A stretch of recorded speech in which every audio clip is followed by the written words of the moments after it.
room. Can you move one more? There we go. That's better. I want Mr. Pumpkin to be in. Mr. Pumpkin is in. No, fix that guy. He doesn't have to be in, but just just put him in an upright position over there. All of your pillows. Oh my god, we look so festive. Advertising different parts of Halloween. I love it. Not necessarily Halloween. Well, yeah, Halloween. You don't have any just like straight up fall. It's all Halloween. I kind of went all Halloween. I should have done a straight up fall. Do you have any fall decorations that you're going to put up after? Not really. I have these little things on the table are my fall decorations. The problem with my place is there's no ledges or anything. Like where am I putting something? Besides this coffee table or there's nowhere to really put anything. You know what I mean? Yeah, I guess. And also it depends on what you're decorating with too. I mean, you can... I could take a picture down and hang something on the wall, but it's like I have so much shit in here already. I don't like have a lot of room for a lot of additional knickknacks and shit. Yeah. No, I mean, do you feel pressure to decorate for all the holidays? No, not Halloween. Not Halloween. All the other ones? Christmas is the only one I really like to... What about Valentine's Day? What the fuck, that stupid day. Dumb day. No. I do not feel the pressure to that. I, being from South Philly, if anybody's listening who doesn't know this. I just cursed. Oh, it's fine. I'll bleep it out. Or maybe not. This is our 5th season. Maybe this is the year of living dangerously. I'm going to take my bra off now. Take mine off too. And people who don't know, South Philly is notorious for, especially around my area, people decorate for literally every season, every occasion. So people are decorating for New Year's. They're decorating for Valentine's Day, St. Patrick's Day, 4th of July, Labor Day, Memorial Day, Christmas, Thanksgiving, Halloween, Easter, like anything, any excuse you have, they're going to throw some twinkly stuff and up. then Mother's Day comes, they put stuff up for that. Mother's Day, they do roses in their way, like everything. And I have to like give them credit. That's a lot of diligence and like you're committed to the cause if you're doing that. So I can't afford it. Like that's not only a full-time job, but it's expensive. That's like an investment. It's good if you can get stuff like you were saying, if I had gotten like a happy fall pillow, like things that can go a little longer. Yeah. And I didn't think about all that. But I love my Hello Pumpkin over there a lot. These were already bought. They're set. They were $20 for 4. You can't get any better than that price-wise. No, I like them. And I like them. So, yeah, we'll see. I feel the need at Christmas this year. I really need to get some new stuff. I really don't like my stuff. But, I think I might focus more on, like, lights and my tree. There's not a lot of room in here for tons of decorations. I remember us having the Christmas tree discussion. Oh, I think I threw it out and I was mad about it. And I'm investing this year in getting a good one, like, soon. I got cheap last year and then I was mad at it the whole season. There are people who just trace the outline of a tree on their wall in Christmas lights and call that a Christmas tree. Oh, I'm sorry, no. There's people that hang their Christmas trees from the ceiling upside down. Absolutely weird. And that sounds like something satanic. Hey.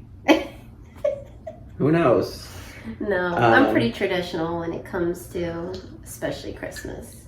Me too. If anybody's hearing me slurping really loud, it's because if you can't see me, if you're not watching us on YouTube, it's because I have tea. We both have tea. Yeah, I was a little chilly because I am always cold and my place is so hot all the time for normal people that I turned the heat down for Ralph and then I got a little chill. I don't even really drink tea, but I'm having a cup of tea right now. I forgot to turn the light on. Wow, we are not prepared this season for anything. Yes, I know, but I want to put the...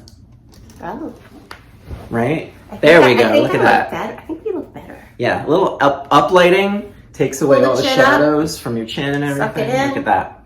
Just kidding. Look at that. Now we're ready. So Ralph has been ill. I know. This hiatus we've been on has partly been, I think we needed a hiatus. We needed a hiatus. And Ralph has been, and Dan have And been also, under the weather. yeah, 2.5 years we avoided the Rona. And then we had a party and had some people over and... Bam. Bam. We got it. I got it really bad. Like, if I was not vaccinated and boosted, I would have been in the hospital on my deathbed because it hit me really bad. And I'm still, so you'll hear me coughing a little bit, but I'm fine. I'm testing negative. I'm feeling 1,000% better than I was. But as anybody who's had COVID really bad knows, there's some aspects of it that like hang on, I won't let go. I still have stuff in my lungs, and I'm just like, my energy is slowly climbing back up to where I was before, but I get tired really easy. Yeah. Well, you can take a nap after. I'll take a nap during. I'll just let you. I'll pick it up let you for carry. you. All right. As you usually do, I'll let you carry the conversation. Okay. I'm just here for comic relief. No, so if you hear some random slurping or coughing, it's just me being unprofessional. Please, pardon us. We're not perfect. That was on purpose. I did that on purpose. How have you been over our long hiatus? Anything new? No, I don't think so. Okay. No, Chugging along. same old, just, it's cold, and everyone knows I don't like the cold. Hate it. So I'm already had the long, big parka coat out that goes to my ankles. People are like, it's too early. I'm like, no, it's not. And when I wore it, I was perfectly fine. I want to get, I bought Dan for one of Christmas, I bought him a house coat. Not I'm not like even mad at him. That no, sounds great. it's not like a house coat. It's like a very thin. It looks like a Jedi robe, and that's why I bought it, because he's into Star Wars. But he like loves it. He'll wear it all the time. It's super. I've wore it once or twice. It's super comfortable. It's thin, so you think it wouldn't be comfortable. But it's like super cozy and warm. And now I want to buy one for myself because I don't have anything like that. That sounds really nice. It's wonderful. Like, I'm at the point now. I haven't got one before. I'm like, I don't want to wear a house coat. I'm young. I'm impenetrable. I'm going to live forever. I don't need to be warm. And now I'm like, I've gotten to the age where I'm like, give me anything to wear, I will wear it. Warm. Yeah. Just give me something warm. I'll crawl into a warm pile of blankets. Oh, I did have my birthday since we last met. Oh, that's right. I mean, I don't know how excited we are about it, but yes. Well, are you excited? Yeah, I mean, I tried to be excited about it, and then I was like, okay. You've made another year around the sun. I made another year. Yeah. So that happened. Mine's coming up in December. December what? December 8th. December 8th. If you're Catholic, that's, you know that to be the Feast of the Immaculate Conception. Oh. Not Jesus's conception, popular misconception. Not Jesus' conception, Mary's conception. I didn't even know that. And I went to 12 years of Catholic school. Yep, it's not about Jesus. Wait, Leave Mary Jesus out was of it. Mary Immaculate was Conception immaculately conceived. Hmm. It's weird. I don't go to church anymore. Oh, And you know why? That's part of the reason, because I had to go to church on my birthday every year, and I hated it. Oh, no. Not doing it anymore. That's a fun fact. So, fun facts. Whoever, if you're tuning in today, you're learning a lot about a lot of Yeah, stuff. there's important things going on. There's a lot of festive pillows. I mean, there's a lot. We haven't even gotten to our main topic No, yet. We're just no. shooting the shit. I'm going to let you fire in on that one. What does that mean? I don't know. Never heard that before. I come up with the corniest lines that I pull out of my behind, and that was one of them. Fire into that one. There's way too much laughing in this. You think they think we have alcohol here? No, sorry, bub. Oh my god. All right, so let me fire into this one. I'll write that down. I Look it up. missed you. Oh my god. I just had one of those great laughs where my stomach hurt. I hope someone else out there is having a laugh. I hope We are so. so That's what silly we're around doing. with the cornball. So this week, if you are in the US of A or know of the US of A, we are gearing up for our election season. It is election season now. This is a midterm, so it's halfway between our presidential elections. And I was thinking, we talked a little bit about, we started recording, but I was thinking, I'm watching the news more than I should, and I know we've talked about this before. I know I need to watch something else. I make it a habit to try to change the channel so I don't get a lot of news. But I'm noticing, I'll keep it general, we may get into specifics, but I'm noticing a lot of people on one particular side of the aisle will, in spite of themselves and what's in their best interest, attach themselves to a candidate who is not really the best for them or for a lot of people. And it got me thinking about I'm curious about why people do that. Why do people attach themselves to other people who are not good for them, do not have their best interests at heart, but, you know, they're still doing it. And I know in a political sense, it has to do with power, getting your party into power so you can pass the laws that you want, whether they're good or bad for people, who knows.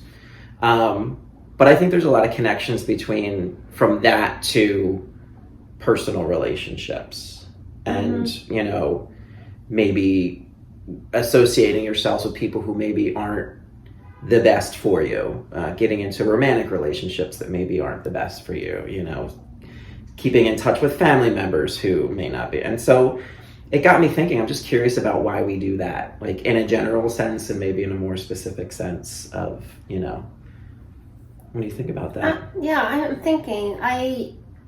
I'm trying to like relate and make it the same for political and personal or business or family. Mm-hmm. I think that people's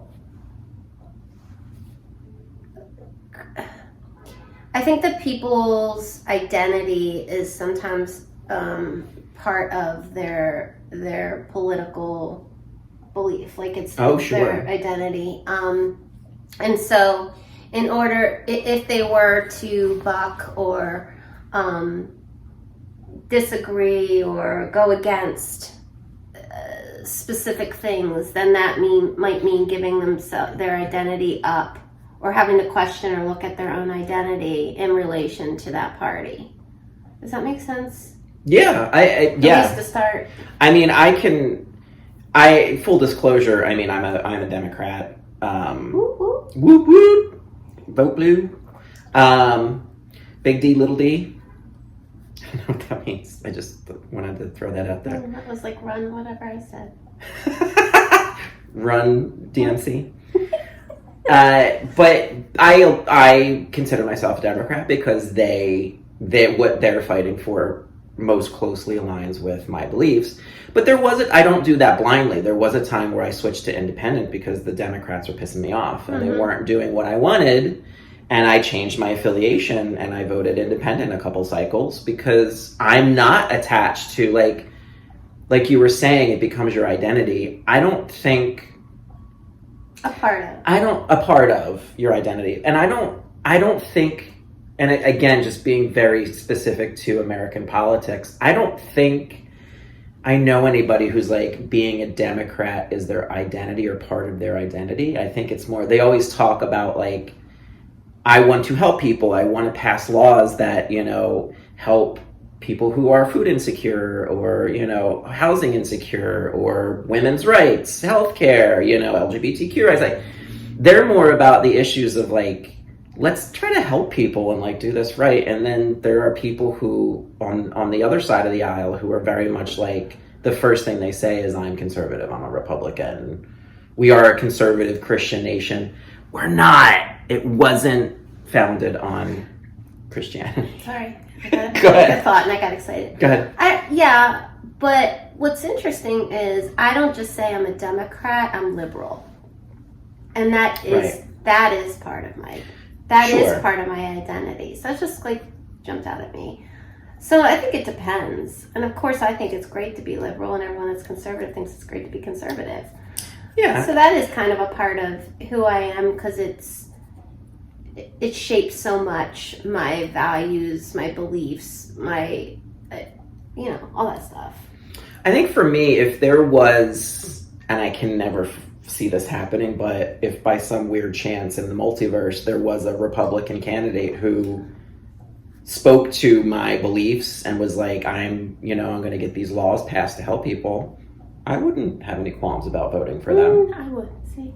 Really? Yeah. Interesting. But that's probably... No, that's interesting. I think that fits into what we're talking about in terms of like why you attach to the people and the groups that you attach to, like what are you getting out of it? And I think in a political sense, it's power.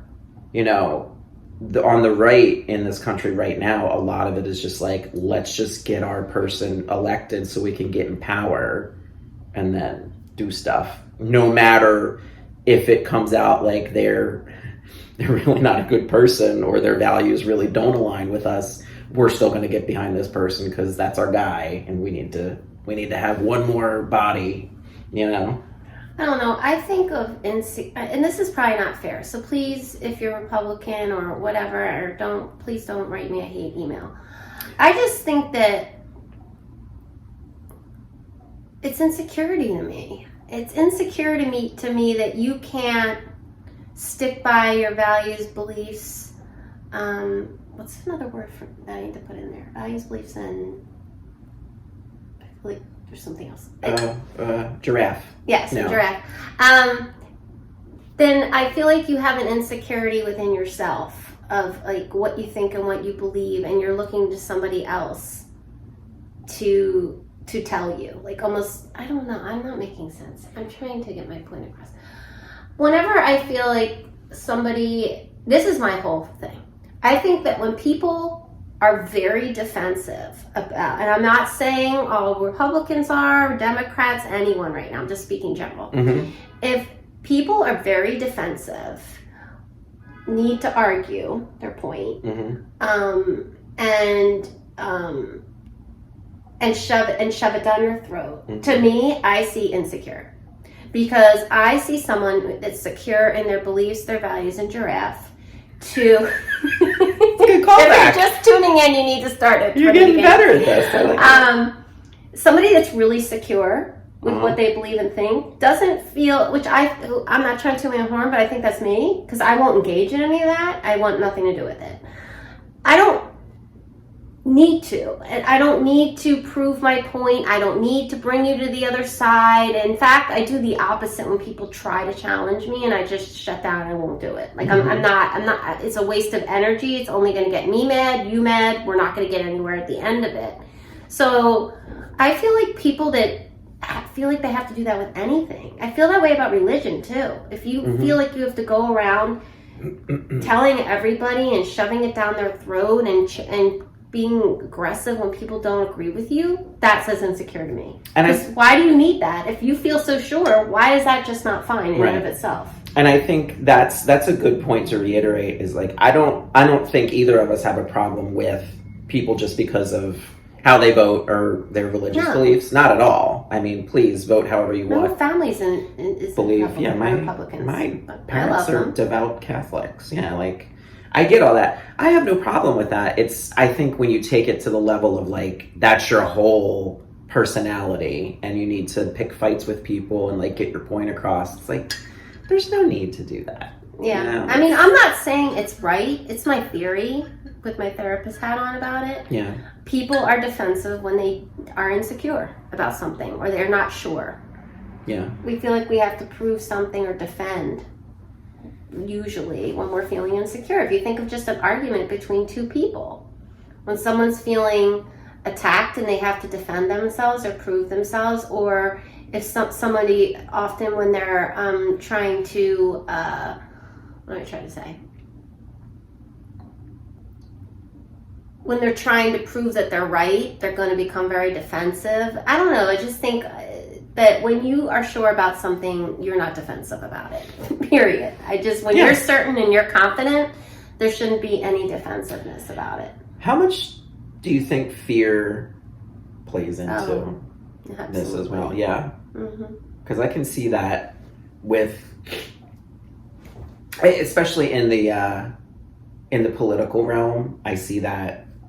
You know, there's a lot of stuff happening all over the world. Italy just elected a fascist person to run the country. Great. We're right. Wow, it's the 30s all over again. Awesome. But I think a lot of it is fear, because if you listen to the rhetoric, a lot of it is this nebulous other is like coming to take your jobs and groom your kids and, you know, steal your wife and, you know, steal your car. And it's a lot of nonsense that's just made, you know, people are much more malleable and willing to go along with you if they're afraid of something. You know, so that's what, but you know, both sides are guilty of this as well. I'm not picking out anybody in particular, but I think that for me is a big reason when I hear people talking about stuff and they're getting so worked up about it, and so like you can see their insecurities, but also I think a lot of it is like,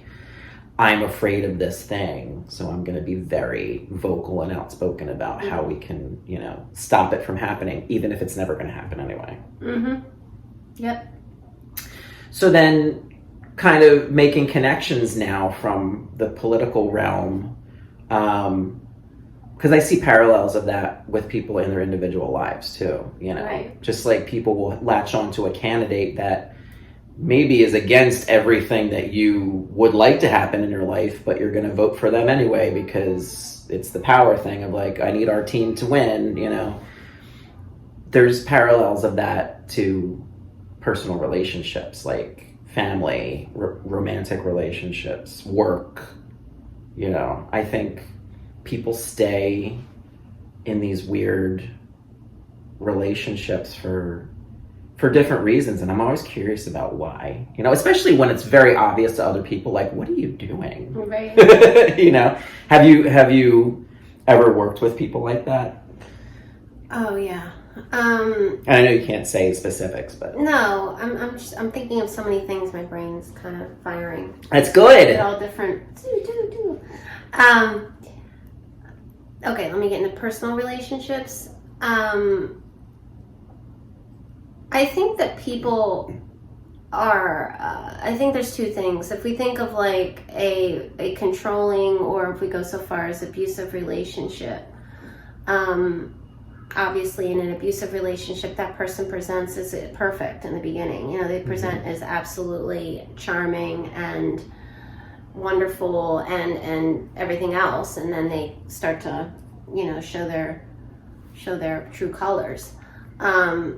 And I think that the way that those individuals keep the other person in that relationship is by gaining the power over them.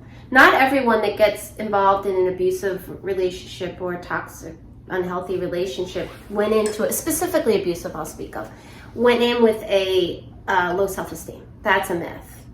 Really? Yep, that's actually a myth. The dynamic within the relationship, if the person, the abuser, often are skilled at breaking it all down. They know exactly how to break that person down. And when they do, that person has all the control, and the other individual is left feeling like they have no self-worth, no power, no control, and they can't get out. And oftentimes in an abusive relationship, the abuser will convince, through that whole process, this person that they will never get somebody like them, they're not good enough. So it's like a brainwashing effect of, you can't do any better than me, you will have no one if you don't have me. And through the process, through the time spent with this person, they hook them with the charm, and they get that person to feel and care and maybe love. And so that's there, and that's strong. And then start to chip away at them, and that can, you know, often happen quickly and subtly, and people don't even know what's happening sometimes until it already has.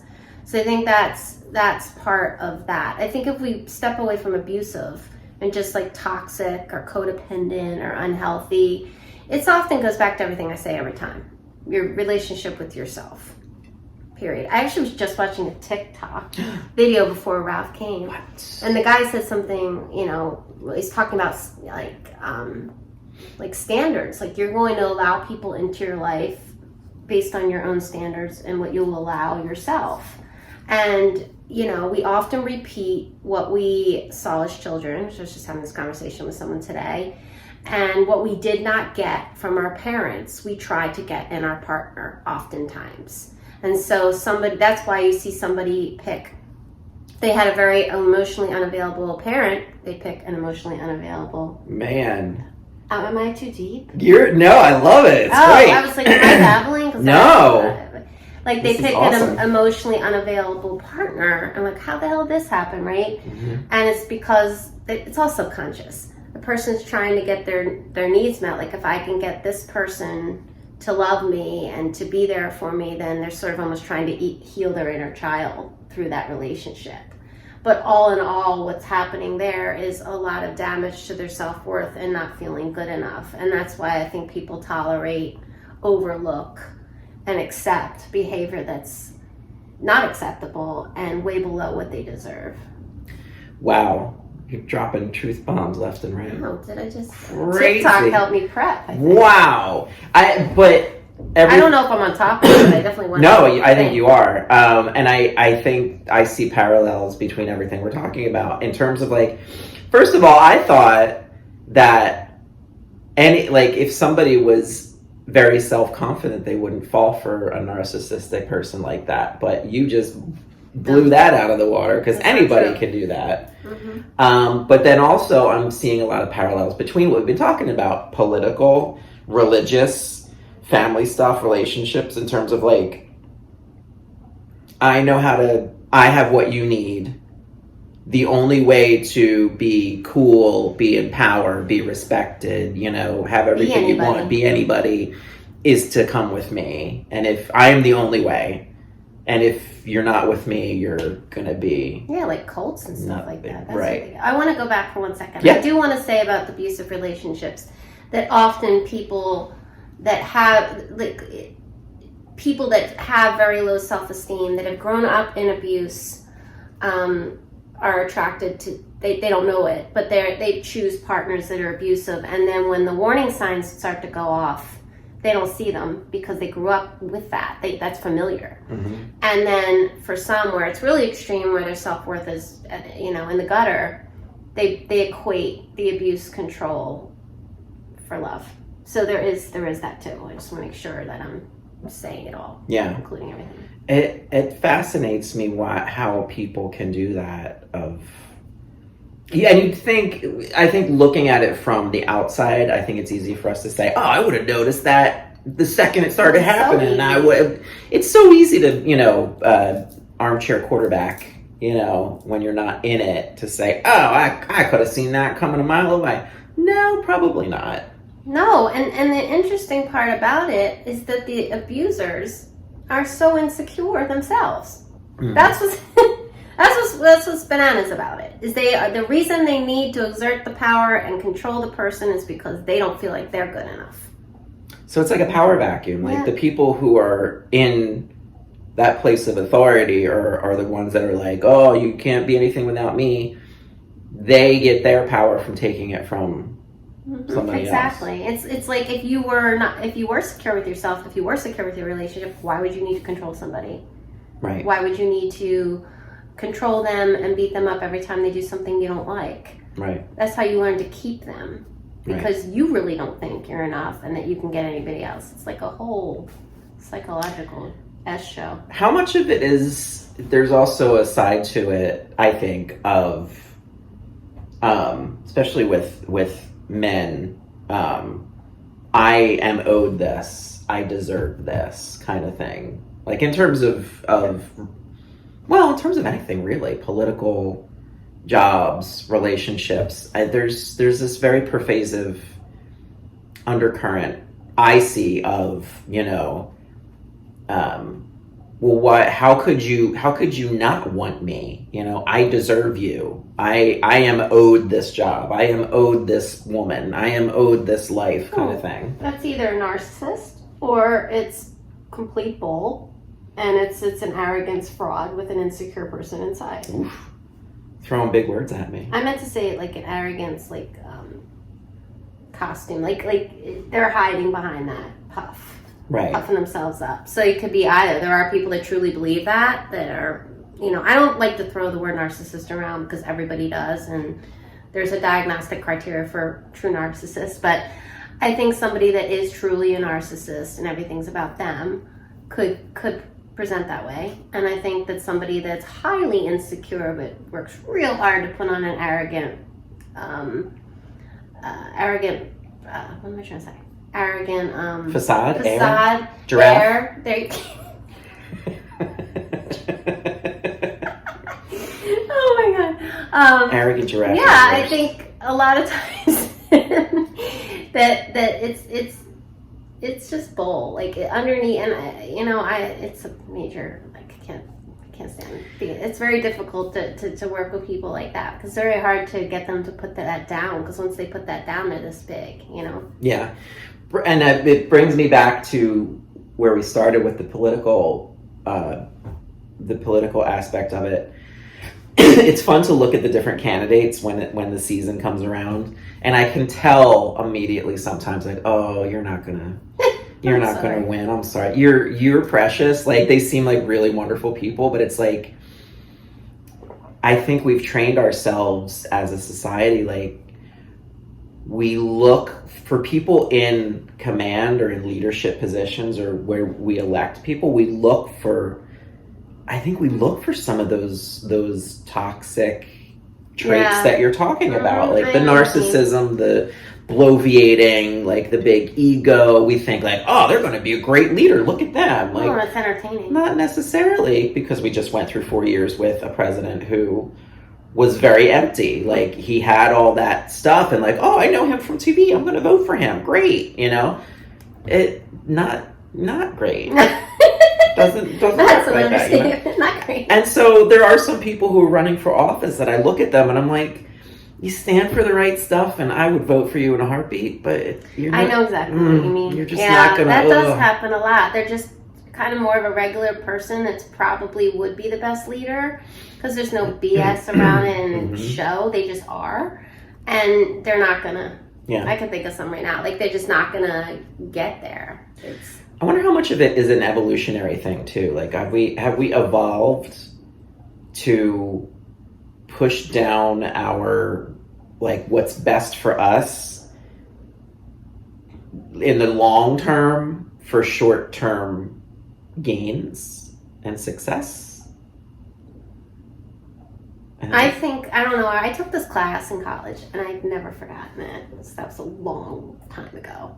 And I don't remember all the ins and outs. I just remember I really liked it and found it fascinating. And it was like the psychology of politics. That's probably not what the course was called, but it was something like that.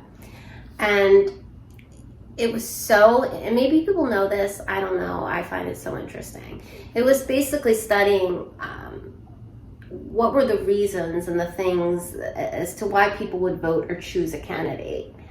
And okay, so maybe they stay in their party and all that. I don't want to get too wild with it.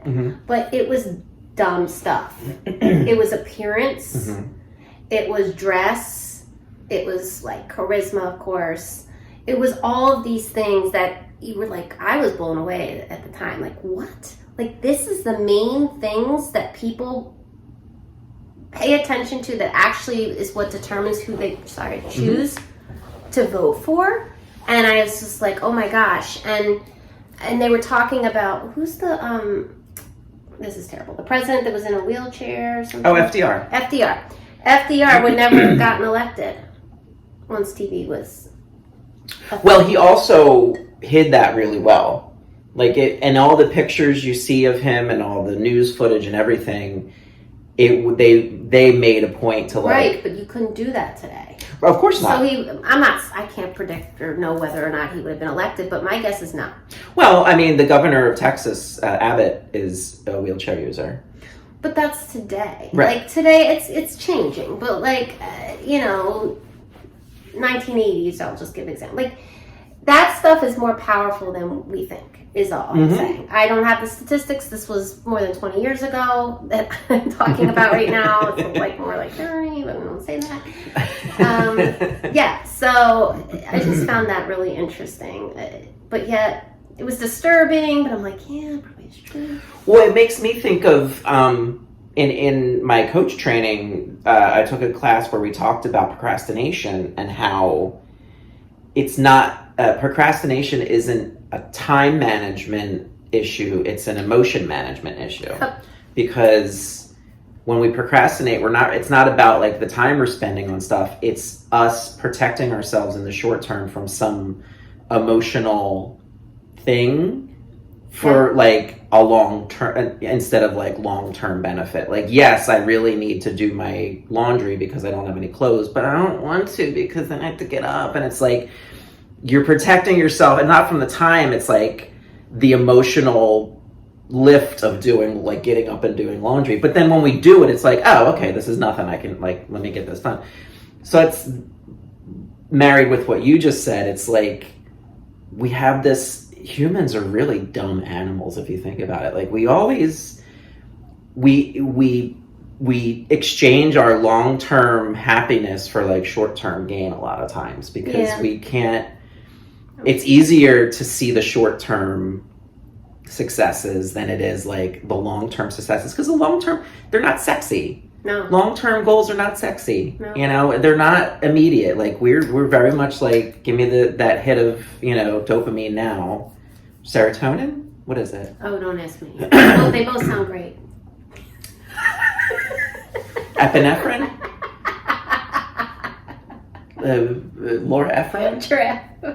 Enron? No, that's a company that went out of business. I don't know. Well, we could keep going forever. But no, so maybe a lot of this too is like that short-term versus long-term view of our lives, the world, like the benefits. We're much more apt to trade in our long-term success for a short-term win. And sometimes. And it doesn't necessarily work out in our favor a lot of times. No, with procrastinating too, a side note here, like outside of laundry, I don't know, that might be, but if it's coming to like a project, schoolwork, those kinds of things, it's often very much around an insecurity or fear or an anxiety. Mm-hmm. Like if there's something that somebody has to do and they're really nervous about doing it, they're unsure how to do it, they're worried about doing it wrong, blah, blah, blah, blah, blah. They may not understand it. That's often when people procrastinate. And and then what's bad about procrastinating, I'm on a tangent, is that often it gets to that word I don't like, lazy. People calling themselves lazy or other people calling them lazy, and it ends up being a lot of self-criticism, self-punishment around it. Mm-hmm. When in fact, like you said, what you said is exactly kind of what I'm saying too. It's about an emotion, a fear, blah, blah, blah, that is tough to deal with, and by just avoiding it, we can kind of like push it to the side. Yeah. There's fear again popping up. Fear is popping. Fear is popping up. We hadn't sung today. Yeah, that was our, yeah. How was that? We're going to get an a cappella group together. That's what you do. Hey, let me sing you something. Hey, let me sing you something. Look for us in the seedier dives in your town. We'll We'll be doing a tour. Yeah, like you yell out the song, I'll start singing. Oh, it's like karaoke almost? Yeah, or like jukebox, live jukebox. Yeah. There's a great group, Postmodern Jukebox, and they do old songs in like the style of like 1930s. Oh, that's fun. I love that. Where are it's they? Look up Postmodern Jukebox. Do they play awesome. Like local or? No. They're like famous. They're big, but they do like, they'll do Guns N' Roses or like Pat Benatar, but it's like very much in the style. And they tour and stuff? Uh-huh. Oh, that's fun. That would be a lot of fun. I like when bands do that because it's a nice, I know this song. Oh, it's different way to sing it. You can wear like 1930s outfits and go see them. Yeah. I don't know. Whatever you said. 1930s 50s? Outfits are 30s, but it's very confining. I'm not wearing that though. Yeah, no. Especially for, I think the 30s is when women started to get rid of like a lot of the confining stuff that they would wear. But it would probably still feel super confining today. Well, you could dress like a flapper. I love a flapper. I was a flapper because they just Halloween. have Yeah. Okay, that's what I'm wearing if I go. Guys, though, glad we figured out my outfit for the concert. Right? Guys had to wear the shirt and the tie and the vest and the overcoat and the pants and the suspenders and the things to keep your socks up and your shirt down. And man, there's a lot hiding under there. I don't want to know about it. Right? No. Yeesh. Anyway. I don't know what you call this episode, but it was a lot of fun on my end. I'm having a good time. This was a grab bag. Hope everybody else is having a good time. Getting back to hitching your wagon to the wrong star, I think is what this... Oh, wow. Look at that. This episode is about. Is that what you're going to call it? Don't do maybe. that. No one will know what you're talking about. I'll think of something else. But we all do it at different points, whether in a political sense, romantic relationships, family, work, staying in a job, whatever it is. I think there's aspects of this everywhere. Yeah. But I think something you said, I think is really important of, It can happen to anybody. If you feel like, oh, it would never happen to me. I would never attach myself to somebody who, you know, thinks like that or works like that. No, it can happen. Oh, yeah. Happen to anybody. And sometimes it's really hard to get out of it. And I keep going back to the political side of it because, like we were saying, it's such a big part of some people's identity. Like, and if they don't have that, and if they want to change it, it's not just them, it's their family, their friends, their job. Right, it might be a whole reset of their values. Or their worldview. It's like a lot of things are attached to it, and when that all starts to crumble, that's bad news. Yeah. Because it puts people in a very vulnerable state. Yeah. I don't know, I want to leave people with something like a quote. A quote or like something happens to all of us. Again, I think the more you talk about it, like that old Stay quote. Golden, pony Stay. boy. What? Stay golden, pony boy? Is that from something? The Outsiders. Oh. Oh my god, I was so proud of that, and you missed it. I don't remember. At the end, stay golden. Stay golden, pony It's boy. like stay true. Right. Oh my god, what? You can't laugh at me on this one because that was good. No, it was good. Missed it. I didn't. And I can't say age because you're almost the same age as me. Right. All right, me and Ralph need to sit down and watch The Outsiders. Yeah, we're gonna have a talk. And any of you that don't know what it is, go watch it. It's a fantastic movie. Sorry, everybody. I dropped the ball on that one. Yeah, stay golden, pony boy. Stay pony, golden boy. I'm gonna find a meme and send it to you later. Stay boy, golden pony. I like that one. All right, we're done. Thank you. If we've gotten to this point, we've gotten to this point. This is just a lot of fun. This is a lot of. I think we covered some really serious stuff, but yeah. we laughed a lot, and that's the best combo. That's okay. Yeah. The unexamined life is not worth living, is what I wanted to say. That's the good choice. That's a good quote. Boy. That's my name now. Hey, let me ask you something. With Kristin and Pony Boy. I hope we laugh this much next week. I'm having a good time. Maybe we have guests coming up. We have a lot of things. Yeah, we've got a lot that we should say that. We have a lot of guests coming up. We're going to keep it under wraps, but yeah, ask why. I think that's a good first step for a lot of things. If you feel like you're in something and it doesn't feel right, yeah, like why am I here? Believe this? Why do I believe this? Why am I here? Why am I doing this? Why do I keep hanging out with this person? And be open to any answer that you get. Yeah. I think too. You know, it's never too late to change. It's never too late to change your political affiliation, your job, your relationship. It's sometimes you gotta stand up for yourself and do what's best for you. I have the giggles now. I'm sorry. What?